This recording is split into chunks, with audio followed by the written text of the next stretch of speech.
If I could persuade you to believe what tonight I hope I will try to, your entire world would change. You hear the word God, the word Jehovah, the word Lord, the word Jesus, the word Christ, and you think of something other than yourself. One that is greater, one that you would worship. Tonight it is my purpose to show you that God and the eye of man are one. When you say I am, that is the God of Scripture. Confined as you are, you think, how could it be? God created the universe and sustains it. And here I am, like a little worm, 10 years, and then I vanish. But now let us turn to Scripture. We turn now to the 16th chapter of Matthew. And the question is asked of the disciples, the followers, those who have heard him. And he said to them, who do men say that the Son of Man is? And they reply, well, some say John the Baptist, come again. Others, Elijah. Others, Jeremiah, or one of the prophets. And then he said to them, but who do you say that I am? And the spokesman called Peter answered and said, thou art the Christ, the Son of the living God. And he said to him, blessed art thou, Simon Bar-Jonah, for flesh and blood could not have told you this, but my Father who is in heaven. So here he equates the Son of Man with the eye of man, not the organ that sees or through which you see, but your sense of awareness, that I amness, when you are aware of being, your consciousness, your human imagination. So he equates the two. The Son of Man spoken of in the Old Testament and brought forward into the New is nothing more than the eye of man. And he calls it the Christ and defines Christ as the Son of God. Now we find Christ being defined in the New Testament as the power of God and the wisdom of God. So the eye of man is the power of God and the wisdom of God. If man does not know it, well, then he will not exercise that power. He will not exercise that wisdom. So tonight I am trying to persuade you that when you say I, before you say anything, that is the power and the wisdom of God. You can't separate the power of God and the wisdom of God from God. So you will say in the end, I and my Father are one, for he is called the Son of God. Now we are called upon to test this, if it be true. Can we test it? I hope you'll put it to the test. When I tell you that your own wonderful I amness is God, though prior to that you believe that you are little something, moving across the earth for a few years, 70 years, and then you will vanish, in the hope of some restoration, but a hope, no assurance. But now I'm going to tell you that you really are God. Your own wonderful consciousness, your human imagination, that is the God of Scripture. And there is no other God. Imprisoned as you are in these bodies of flesh, you did it for a purpose. Now let us see what it tells us about this Son of Man that is now equated with the I of man. No one has ever ascended into heaven but he who descended from heaven, the Son of Man. You'll read that in the 3rd chapter, the 13th verse of John. So here we find you are a pre-existent being. No one can ascend into heaven but he who descended from heaven, the Son of Man. Your ascension in the next verse, the 14th verse, is shown you how you ascend. As Moses lifted up the serpent in the wilderness, so must the Son of Man be lifted up. That's all imagery, and yet it is true. You descended into generation in a world of death, where everything begins, it waxes, it wanes, and then it disappears. But there's something in you, clothed in this garment, that does die. That is pre-existent. And its home is heaven, which is harmony. You gave it up completely. You aren't pretending that you're a man. You descended into man. You became man.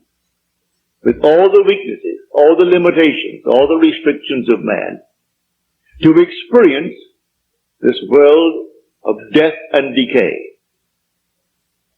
There will come a moment in time that you will ascend from this restriction, taking with you the experience that is yours because of this restriction. And you will ascend in the same manner that Moses lifted up the serpent in the wilderness. That was an adumbration. That was a foreshadowing. You will rise from the base of your spine, up your spine into your own skull, for heaven is within you. And you will rise like a fiery serpent, without any loss of identity. The form you wear, I hesitate to describe it. I will tell you that your face is human, your hands are human, your voice is human, but do not ask me to describe the body that you wear. It's infinite power, infinite wisdom, and yet it is a form. You are that fiery being that descended, not because of anything that was wrong when you descended. The fall is not because of any mistake on our part. It's a predetermined plan to come down into the world of death and decay and overcome it.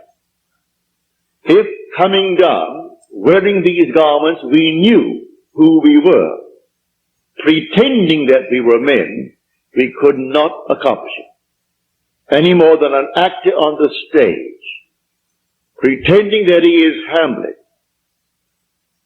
can actually play that part.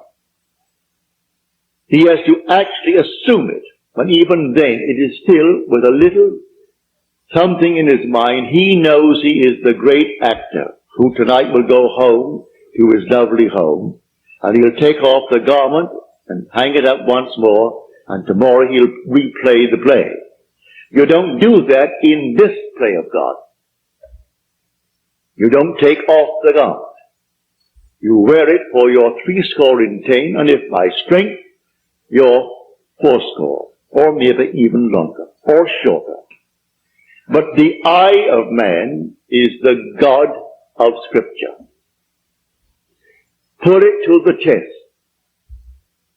Let me now, first of all, before we go into the testing of it, make clear what I said on the last lecture night, Friday night, prompted by a question that was asked here. For I had said in the previous lecture that there are ranks in heaven as they are on earth. For this is only a copy. Everything here is a shadow. It's a copy of the eternal realities.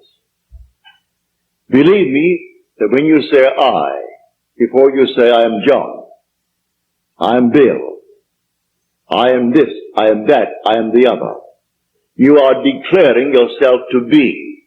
And that sense of being is God. That's God. Now what are you going to put on it? All things are possible to God. All things. You could say now, as you're seated here, after first affirming that I am, you could then assume that I am, and you name exactly what you want to be. If you believe what I tell you about your own I amness, and remain faithful to what you have assumed, that assumption will harden into fact. When you pray in the true sense of the word, you do not pray to any external God. Everything he creates from within himself. And this pattern, the individual awakens within himself. And who does it? The I of man. And that is God. Now tonight you can test it, as you are called upon to test it. Test yourselves and see. Do you not realize that Jesus Christ is in you? Unless, of course, you fail to meet the test. Examine yourselves to see whether you are holding to the faith. What faith? To have someone tell me that I am a Christian, or I'm a Jew, or a Mohammedan, and holding to that faith that they talk about? No. The faith that I'm talking about tonight. That your own wonderful I amness is God. Test it to see if you're holding to that faith. If you're holding to that faith, and all things are possible to God, you should be able to prove it in the testing. Having convinced myself through experience, I have come to the conclusion that because I am aware that I am, that is God. For if by him all things are made, and without him is not anything made that is made, and I start from scratch, only imagining a state, and then I boldly assume that it is real, that I am actually experiencing that state now. And then in the not distant future, that state crystallizes in my world. Well, then I have found God. I have found the source of the phenomena of life. My only concern then is to share it with others and tell them, for they're all one. We are one. No one is greater than the other, not fundamentally. In his claims of what he is in the world of Caesar, he has more money, or he has so-and-so and so-and-so, but basically the same creative power in the man tonight behind bars serving life is the same creative power of the one who sentenced him to life. It's the same being. There is only one God. Hear, O Israel, the Lord, our God, the Lord is one. And the word translated, the Lord, is Yod He Vav He. Properly translated is I am. When you go unto the people of Israel, and they ask you, what is his name? And you claim that the God of Abraham, and the God of Jacob, and the God of Isaac sent you. You say unto them, I am has sent me. That's my name forever. And by this name I shall be known throughout all generations. But man finds it difficult keeping the tense. And so he speaks of thou art, or he is. And he never actually comes down to the fundamental and knows that I am.